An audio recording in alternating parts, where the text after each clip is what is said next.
yabghuna walahu aslama man fis samawati wal ardi taw'an wa karha wa ilaihi yurja'un.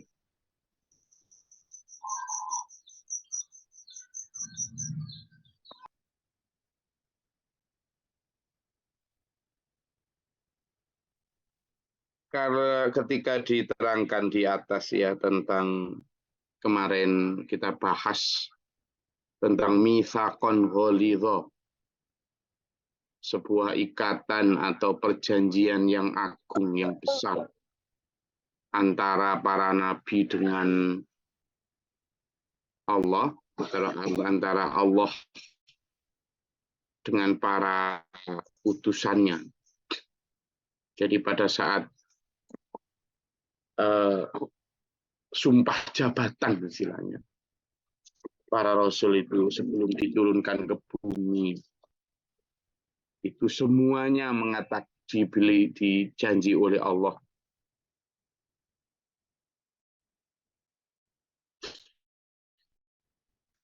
Apakah kamu berikrar, kata Allah, ya, kamu berikrar akan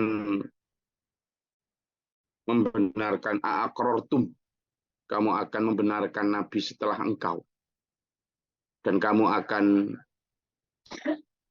membenarkan juga apa yang mereka bawa, di mana nabi-nabi itu juga membenarkan apa yang kamu bawa.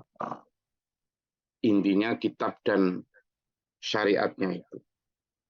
Nah, kebesaran peristiwa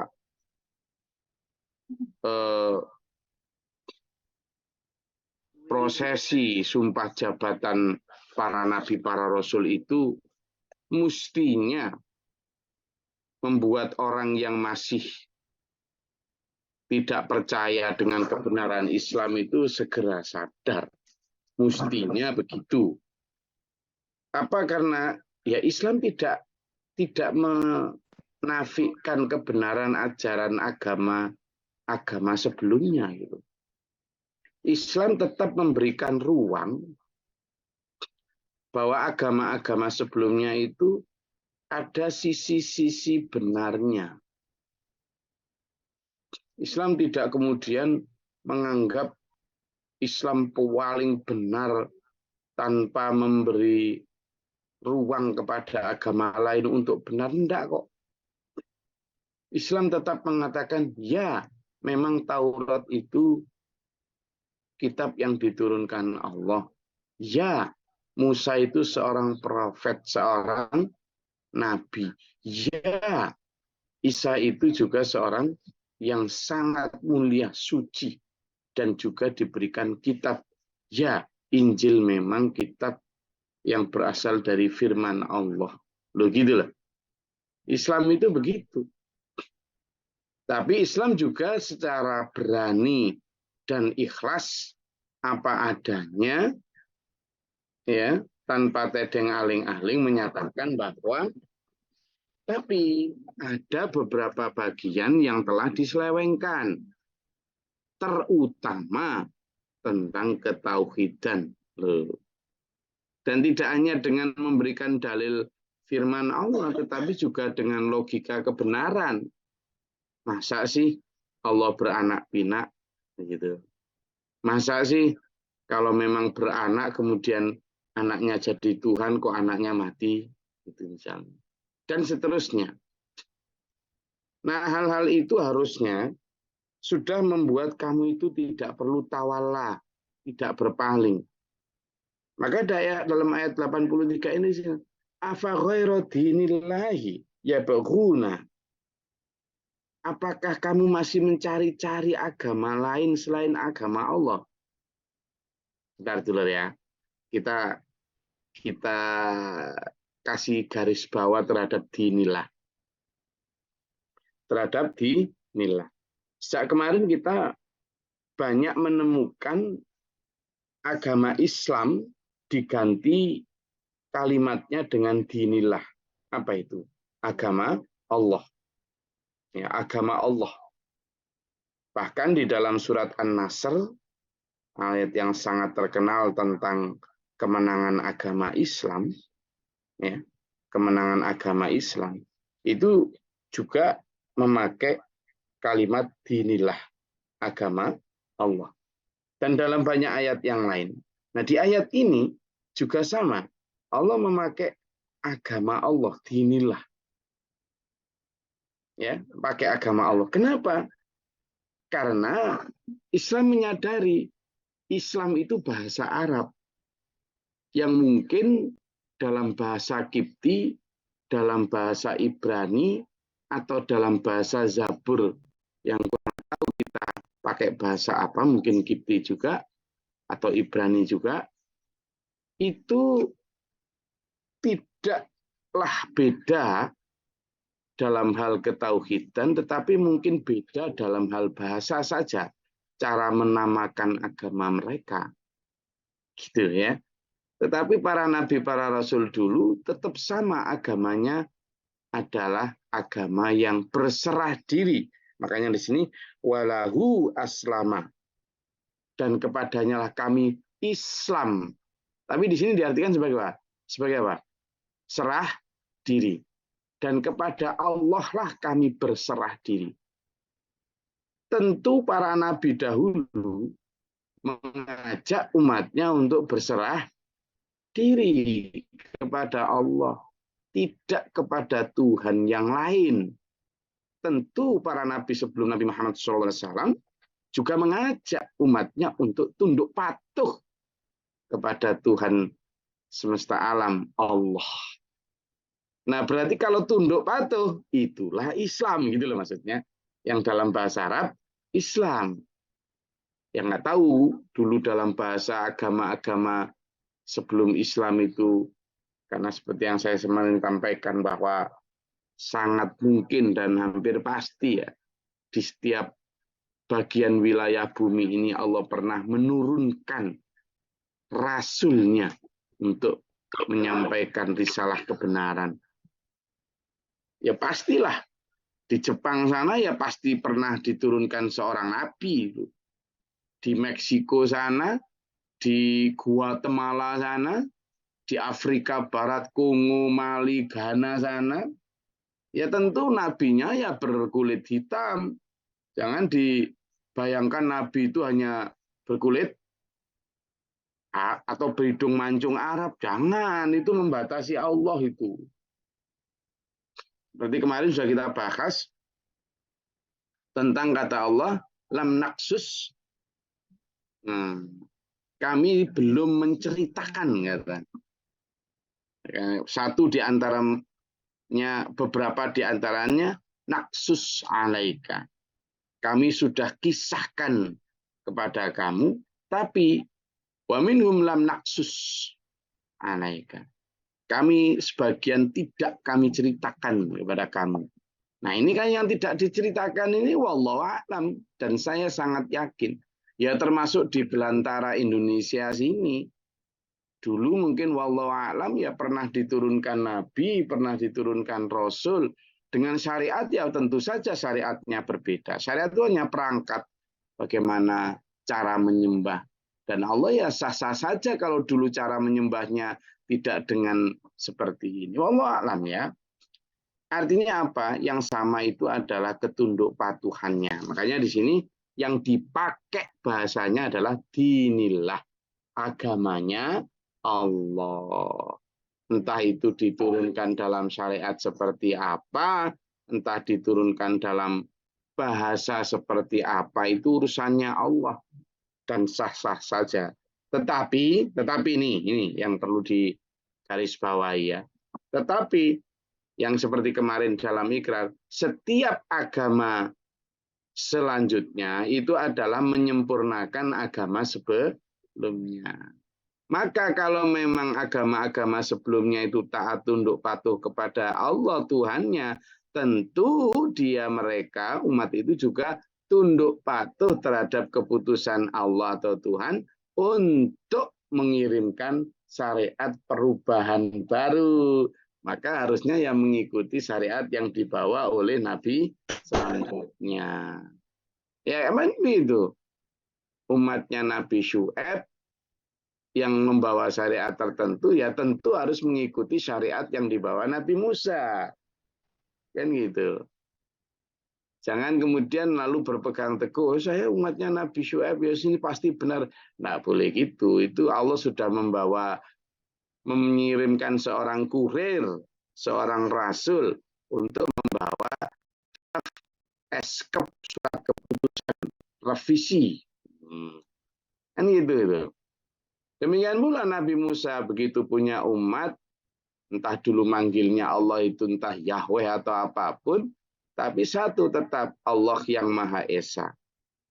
Membawa syariat baru punya umat. Begitu punya umat, lama, makin baik. Begitu Nabi Musa wafat, ya sudah, awalnya masih baik. Masih melaksanakan Taurat seperti apa adanya. Versi orisinalnya. Tetapi kan kemudian generasi kedua, generasi terjadi penyimpangan. Mestinya kalau mereka tunduk patuh Islam, ya tunduk patuh kepada agama, ya ketika sekian ratus tahun kemudian Allah mengirimkan kurir bernama Isa bin Maryam, yo harusnya mereka tunduk patuh juga. Oh, dikirim utusan baru toh. Apakah ada revisi? Ya, gini loh revisinya.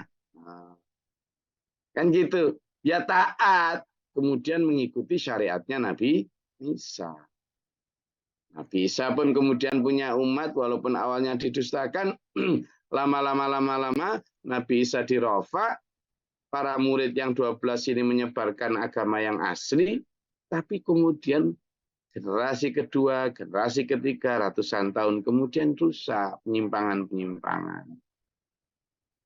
Bagi yang masih asli, kalau memang mereka masih tunduk patuh sama Allah, tentu akan juga tunduk patuh ketika Allah mengirim kurirnya sekali lagi, yakni Muhammad Rasulullah Shallallahu Alaihi Wasallam. Harusnya tunduk patuh dengan segala revisinya. Revisi loh ya, tidak merubah total loh ya. Ya, jadi masih ada namanya syara'a man qablana ya. Syara'a man qablana. Apa itu syara'a man qablana Mbak Ani? Ya, syariah nabi-nabi sebelumnya. Itu tetap ada beberapa. Kayak misalnya khitan itu ya. Khitan itu syariat bukan hanya di Nabi Muhammad SAW, tetapi syariat para nabi sebelumnya, terutama dari Nabi Ibrahim. Dan beberapa masih dipertahankan syariat itu. Okay? Itu termasuk cerita-cerita, kisah-kisah ya. Nah, di situ disebut padahal walahu aslama man fis samawati wal ard. Padahal apa yang ada di langit dan di bumi itu loh tunduk patuh sama Allah. Islam semua. Sekarang saya mau tanya, Islamnya apa yang ada di langit dan di bumi itu apakah sama dengan Islamnya kita? Ya tentu tidak toh. Ya, yang diberi Islam dalam arti syariat yang seperti kita ya manusia di bumi. Tentu di langit dan ini enggak, ya mereka juga tidak harus puasa, tidak syariat yang lengkap untuk manusia di bumi ini, tapi mereka tetap disebut aslama juga apa? Islam. Jadi keislamannya itu tergantung. Ya tentu para malaikat juga tidak diwajibkan puasa karena syariat itu hanya untuk manusia kita ini. Itu.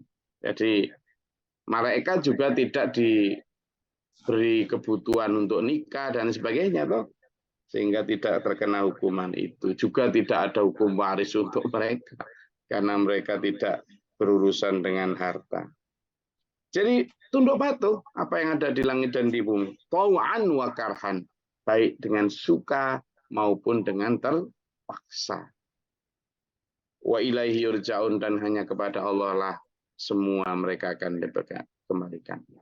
Maka qul Muhammad katakan, amanna billahi wa ma unzila alaina wa ma unzila ala Ibrahim wa Ismail wa Ishaq wa Yaqub al-asbati wa ma utiya Musa wa Isa wa nabiyyuna min rabbihim.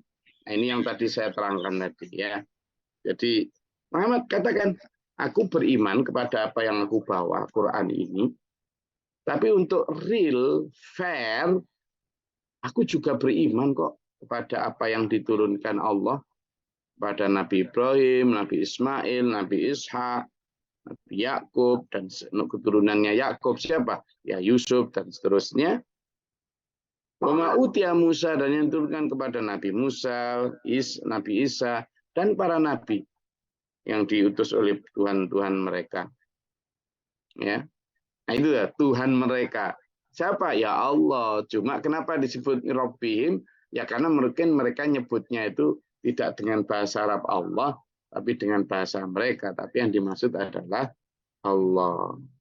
La nufarriqu baina ahadim minhum, dan kami, katakan Muhammad, kami tidak membeda-bedakan. Oh ini nabi yang layak dijadikan Tuhan. Oh ini nabi lebih hebat daripada nabi lain. Oh ini enggak. Atau kami percaya pada nabi ini tapi tidak mau percaya pada nabi ini. Enggak boleh gitu. Islam secara fair, secara luar biasa mengimani seluruh nabi itu. Ya, ada 124.000 nabi rasul dan ada 313 yang diberi oleh Allah titel rasul. Tidak hanya nabi tapi rasul. Dan hanya dari 313 itu ada hanya 25 yang kita kenal namanya. Belum semua kisahnya loh ya, namanya. Lalu dari 25 nabi rasul itu hanya 5 yang benar-benar kita sering dengar kisahnya. Itu pun tidak utuh sama sekali. Ya sebagian aja, misalnya kisah Nabi Ibrahim paling ya kita yang dengar apa aja paling. Tentang Nabi Ibrahim dibakar, Nabi Ibrahim menghancurkan patung-patung, Nabi Ibrahim bapaknya seorang pematung, Nabi Ibrahim punya anak namanya Ismail dan Ishak, Nabi Ibrahim pernah mau menyembelih putranya, dan sebagainya. Paling gitu beberapa 10 atau 12 kisah tentangnya. Nabi Musa juga begitu. Nabi Nuh juga kita paling banyak tahu ya tentang perahu yang dibikin dan banjir yang menghilangkan bumi. Kita tidak pernah diberitahu oleh Allah Nabi Nuh itu aslinya orang mana, di mana, tidak tahu juga kita. Apakah Nabi Nuh itu benar-benar orang daerah Timur Tengah sana, ataukah daerah mana? Wallahu alam juga. Ya, dan seterusnya. Nah, di situ menunjukkan betapa bahwa Allah itu berkehendak menurut irodahnya sendiri. Makanya di sini disebut bahwa wa nahnu, katakan Muhammad, la nufariqu baina ahadin minhum, kami tidak membeda-bedakan satu pun rasul di antara mereka. Dan wa nahnu muslimun, dan kami semua, baik kami para nabi maupun kami sebagai umat manusia ini hanya kepada Allah kami berserah diri. Wa nahnu lahu muslimun. Semuanya muslim, tapi muslim dalam makna yang luas tadi, yakni dinillah, agama Allah. Ya, itu hanya dulu saya barusan dari Kalimantan Timur ya. Dulu di Kalimantan Timur itu cabang SPMA itu namanya sempat diprotes oleh sebagian oknum tokoh masyarakat. Kenapa kok agama Allah gitu kan? Sumber pendidikan agama Allah gitu. Kemudian sampai mereka kemudian mengusulkan agar diganti sumber pendidikan mental agama Islam. Nah, jadi ya sampai bikin papan nama itu sumber pendidikan mental agama Islam gitu, SPMAI, sepaku semuanya. Ingat saya. Jadi sampai sebegitunya saking sebuah nama itu mempengaruhi. Tapi di sini kita ternyata bahkan di Quran sendiri pun banyak memakai agama Islam itu dengan istilah dinillah, agama Allah. Saya rasa itu, monggo kalau ada yang mau dielaborasi, ditanyakan atau dinyatakan silakan. Bismillah, bisa sharing, Gus? Silakan. Assalamualaikum warahmatullahi wabarakatuh. Salam. Sudah bisa masuk ya Bu Rahman? Bisa, bisa, bisa. Eh, Kemarin ketika saya ke Kemenak untuk mengurusi segala sesuatu yang berkaitan dengan wakaf itu, di antaranya saya ketemu dengan mantan guru Madrasah Sanawiyah At-Taqwa Bondowoso yang sekarang diperbantukan di Kemenak. Kemudian saya kan ditanya dengan bagian wakaf. Beliau kayaknya bukan spesifik di situ. Yang menanyakan saya adalah spesifik yang kemarin berbicara dengan Gus Glory. Ketika saya ditanya tentang apa nama yayasannya Bu, gitu kan? Saya bilang Sekolah Pendidikan Mental Agama Allah, gitu kan. Terus ini berupa yayasan bukan? Insya Allah iya. Terus eh, yang satu kemudian bertanya kepada saya, yang satu namanya Pak Imam Ghazali itu, yang ngurusin wakaf Pak Irfan. Tiba-tiba dia nanya, alirannya apa? NU Muhammadiyah gitu kan? Terus saya nanya, saya jawab gini, Gus, mohon maaf kalau saya salah.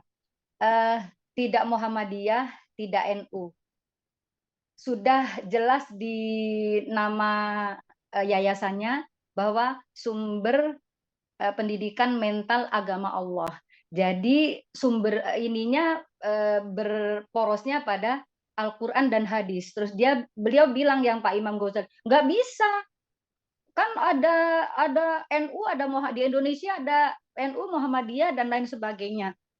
Terus saya jawab gini, Gus, mohon maaf Pak Imam, ini adalah sudah jadi apa namanya, jadi patokan kami. Jadi kami bukan mendiskreditkan NU, Muhammadiyah atau lembaga-lembaga keagamaan yang lain misalkan.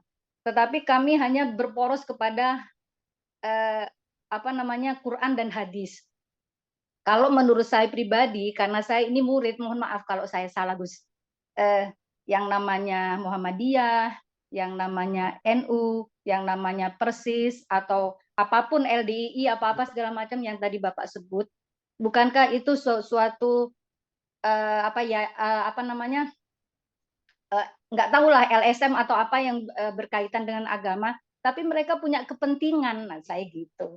Sedangkan SPMA apa, insya Allah tidak ada kepentingan itu, kepentingan hanya kepada Allah dan Nabi, saya gitu, Gus. Mohon maaf kalau saya salah, Gus. Itu aja. Oke. Assalamualaikum warahmatullahi wabarakatuh. Waalaikumsalam warahmatullahi wabarakatuh. Jadi gini ya, memang eh, di Kemenak sendiri itu banyak yang sudah luas pemahamannya. Sebenarnya Muhammadiyah, NU, Persis, atau itu kan ormas dan organisasi keagamaan ya, bukan sebuah aliran sebenarnya. Jadi bukan apalagi sebuah ideologi tersendiri gitu.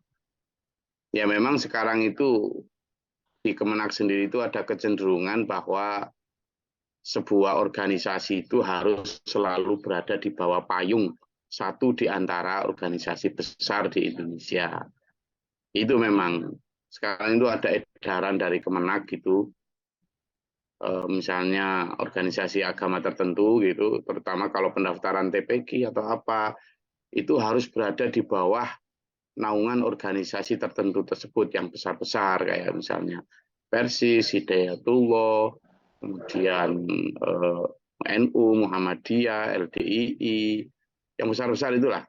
Nah kalau tidak ada di bawah itu dipertanyakan gitu, sehingga seolah-olah pribadi-pribadi atau organisasi kecil seperti yayasan-yayasan kecil yang tidak berafiliasi terhadap satu di antara lembaga besar itu kayak nggak boleh mendirikan.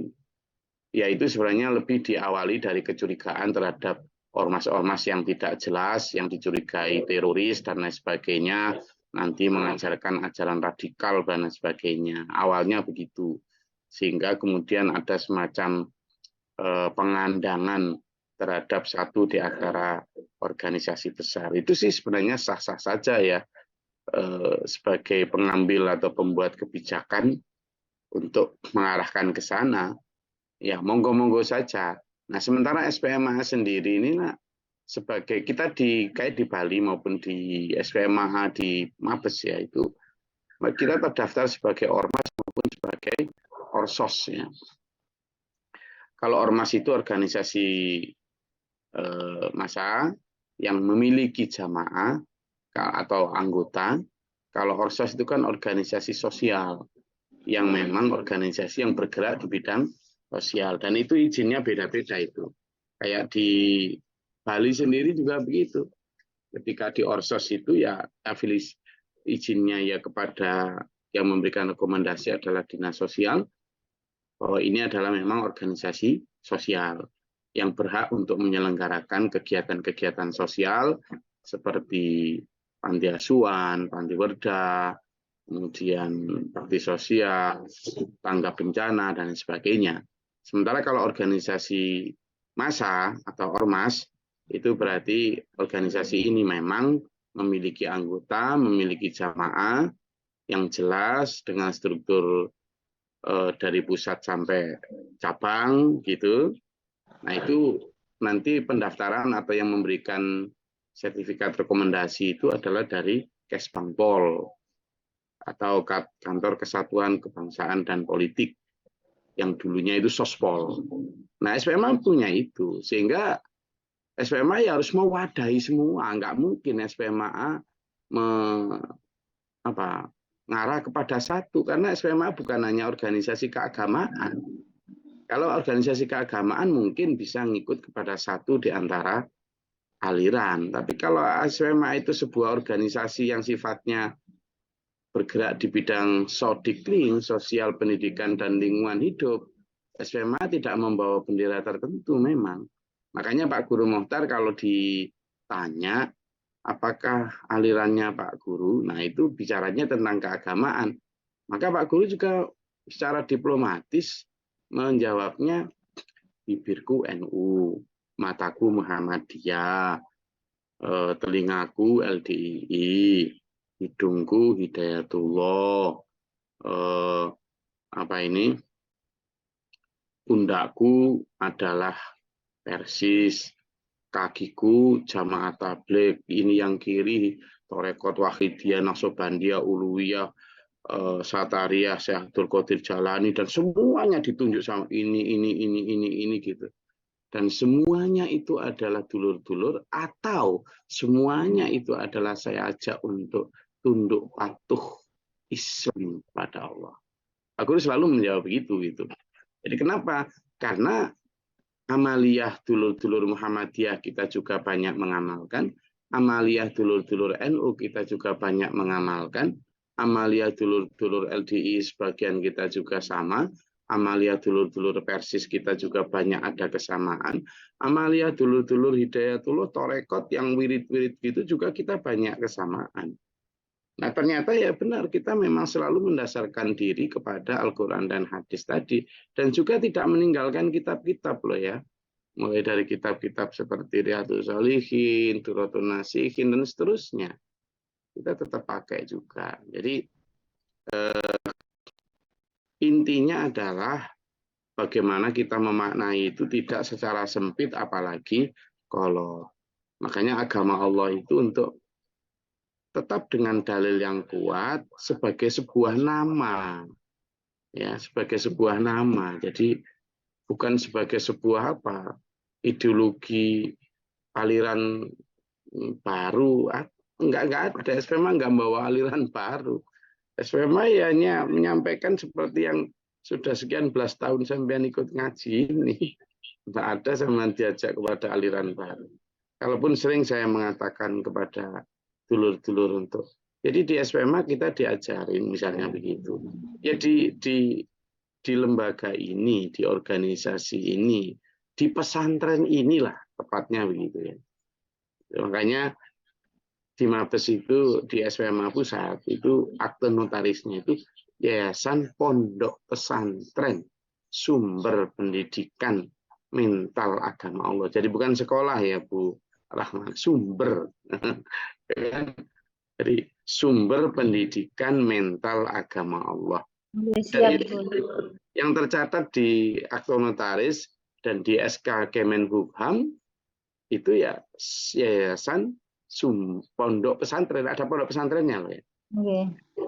Jadi itu sudah legal standingnya sampai ke lembaga negara, sudah tercatat sah secara hukum itu. Sehingga kalau ada pertanyaan harus di sini, ya enggak harus, mana ada hukum apa undang-undang bahwa harus berafiliasi terhadap organisasi tertentu, tidak ada. Nah, itu kemarin yang ditekankan.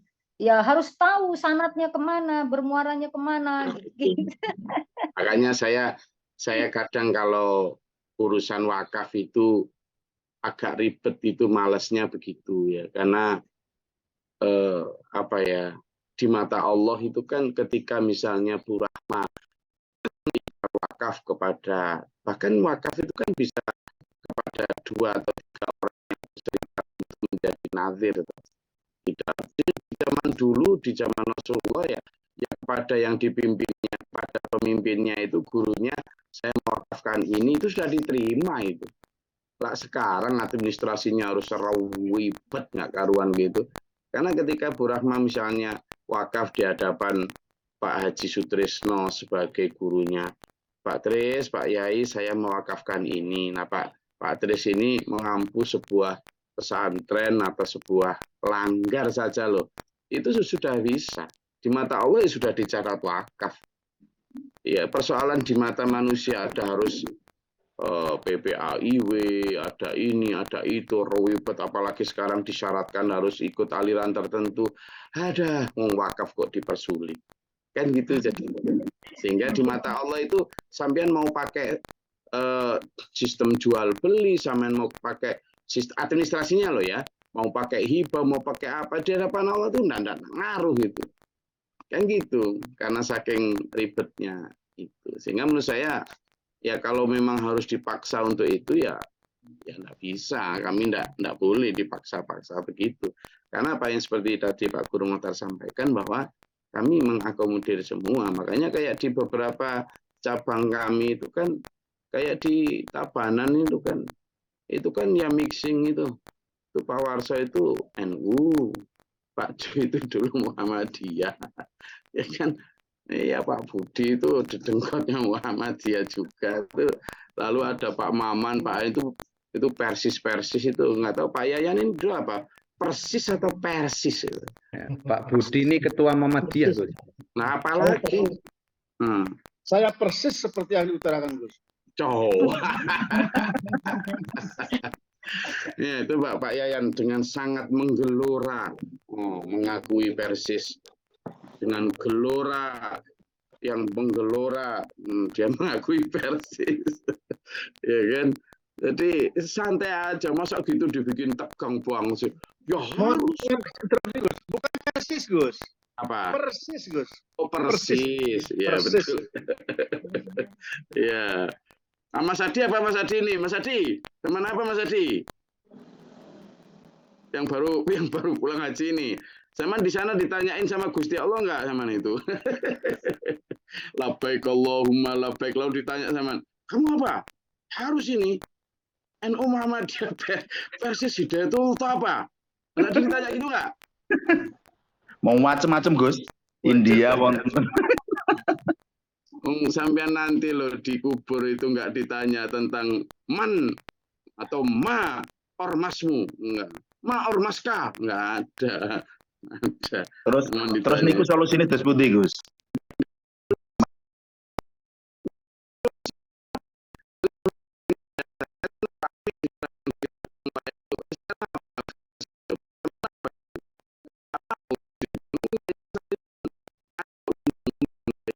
Sendiri tuh.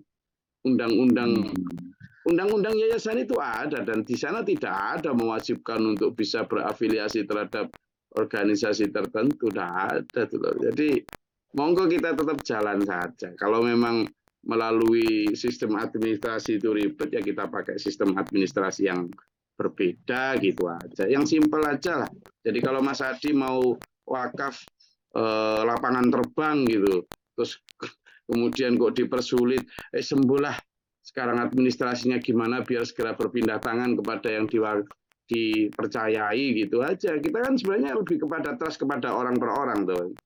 Kita kepada guru kita, kepada pembimbing kita kan gitu sebenarnya. Meskipun kepada sebuah lembaga yang sudah afiliasi tadi, meskipun kayak gitu, ya tidak menutup kemungkinan juga diselewengkan juga. Ya, kepada seseorang juga tidak menutup kemungkinan untuk amanah. Jadi menurut saya ya monggo, tergantung keyakinan dan kemantapan dulur-dulur yang mau wakaf. Ya, saya rasa itu intinya SWMA sangat open terhadap segala perbedaan, dan kita juga ya kembalinya kepada Allah dan Rasulnya. Makanya Pak Guru tadi aja jawabannya, bibir saya NU, hidung saya Muhammadiyah, apa segala macam semua.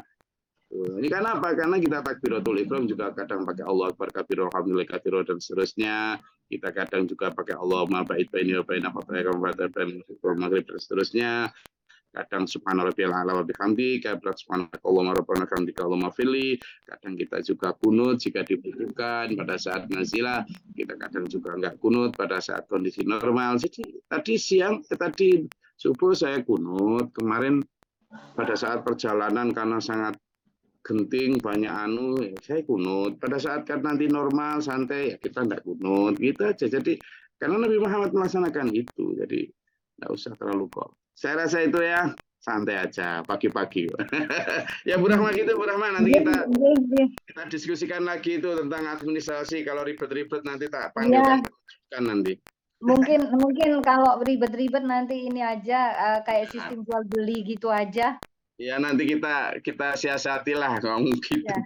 Hanya selembar kertas. Yang penting di mata Allah bagaimana itu sudah diterima dan menjadi jariah segera. Amin. Mudah-mudahan Allah merahmati kita, membuka wawasan kita lebih luas, menuntun kita dalam siratal mustaqim, mengampuni dosa-dosa kita, menyehatkan jasmani rohani kita, dan memberikan kita rezeki yang halalan thayyibah, dan diberikan Allah urusan yang lancar dunia akhirat ila akhiri husnul khatimah. Amin. Allahumma shalli wa sallim barik ala sayyidina. Amin. Allahumma ighfir lil mu'minina wal mu'minat wal muslimin muslimat al ahya astaghfirullahaladzim. Allahumma hdina fi man hadayt wa afina fi man afayt wa lana fi man tawallayt wa barik lana fi ma atait wa qina syarra innaka taqdi wa la yuqda alayka wa innaka la man ta'izzu man atayt tabarakta rabbana wa ta'ala alhamdulillah qadada astaghfiruka wa atubu ilaika. Sallallahu alaihi wasallam. Amin ya Allah. Inna Allahumma da'fana al-bala wal wabaa wa al-hasidina min al-jinni wa syaitan wa kufara rabbana najina wa lina askafina min al-zalimin rabbana wa la taj'alna fi al-qawmi dhalimin Allahumma rafa'na darajatana fi dunya wal akhirah wa husnul khatimah rabbana amanna faktubna ma syahidin rabbana la tuzigh qulubana ba'da idh hadaytana wa hab lana min ladunka rahmatan innaka antal wahhab rabbana waj'alna muslimin laka wa min dhurriyyatina ummatan muslimatan qina wa naskana tawqina rahim rabbana waj'alna muslimin laka wa min dhurriyyatina Allahumma tahlina bab as-sama bi rahmatika Allahumma anzil alaina rahmatan bi tadriqatil amtar wa idatir rahmat. Rabbana atina fid dunya hasanah wa fil akhirati hasanah wa qina adzabannar wa fil yawmil akhir. Rabbana taqabbal du'a subhana rabbika rabbil izzati amma yasifun salamun alhamdulillahi rabbil alamin. Wassalamualaikum warahmatullahi wabarakatuh.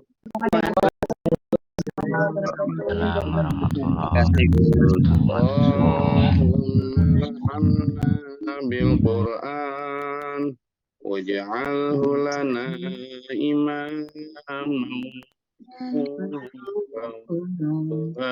hudan wa